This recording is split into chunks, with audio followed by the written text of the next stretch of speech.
শত বছরের পুরনো জেলা নোয়াখালী।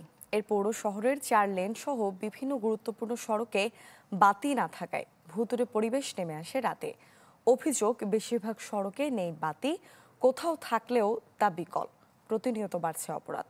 এতে আতঙ্কিত নগরবাসী। যদিও শহর আলোকিত করতে নানা পদক্ষেপ নেওয়ার কথা জানান পৌর কর্তৃপক্ষ। শহর জুড়ে নিভু নিভু আলো থাকলেও বেশিরভাগ জায়গায় আঁধারে ঘেরা। নোয়াখালী পৌর শহরের 4 লেন সহ বিভিন্ন সড়কে এমন ভুতুড়ে পরিবেশ। এখানে বৈদ্যুতিক খুঁটিতে বাতি রয়েছে 6500, যার প্রতিটি 15 ওয়াটের। তবে নিম্নমানের ও কম আলোর সড়কবাতি ব্যবহারে খুঁটি আলোকিত হলেও পথঘাট থেকে যাচ্ছে অন্ধকারে। এর মধ্যে আবার নষ্ট 5 শতাধিক। এলাকাবাসীর অভিযোগ, রাত নামলে পাড়া মহল্লা ও সড়কে বাড়ছে চুরি, ছিনতাই। আমাদের দোকান 15-20 বার চুরি হলো। একজন উপরে তো চালের উপরে দিয়ে কাটে নেয়, তাহলে লাইটটা আলো থাকলে তো একজন লোক উপরে দেখলে হাঁটলে তো বোঝা যায় এই লোকটা চালের উপরে কেন। সন্ধ্যার পরে অন্ধকারাচ্ছন্ন হয়ে থাকে এবং সন্ধ্যার পরে ছিনতাই এবং উঠতি বয়সের তরুণদের বাজে আড্ডার মধ্যে ওরা থাকে।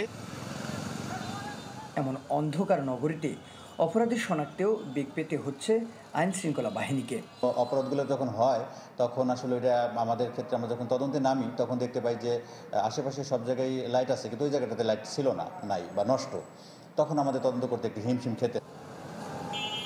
বাতির অপ্রতুলতা ও কম আলোর কথা স্বীকার করে পৌর কর্তৃপক্ষ জানায়, আলোকিত শহর নিশ্চিতে নানা উদ্যোগের কথা।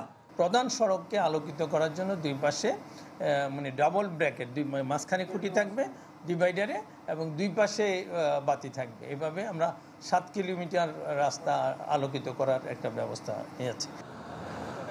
বড় ধরনের অপরাধ সংঘটিত হওয়ার আগেই দ্রুত সড়কগুলোতে উন্নত মানের আলোর ব্যবস্থা করার দাবি নগরবাসীর। Suman Bhowmik, channel 24, Noakhali. Furniture just smarter. JMG Furniture.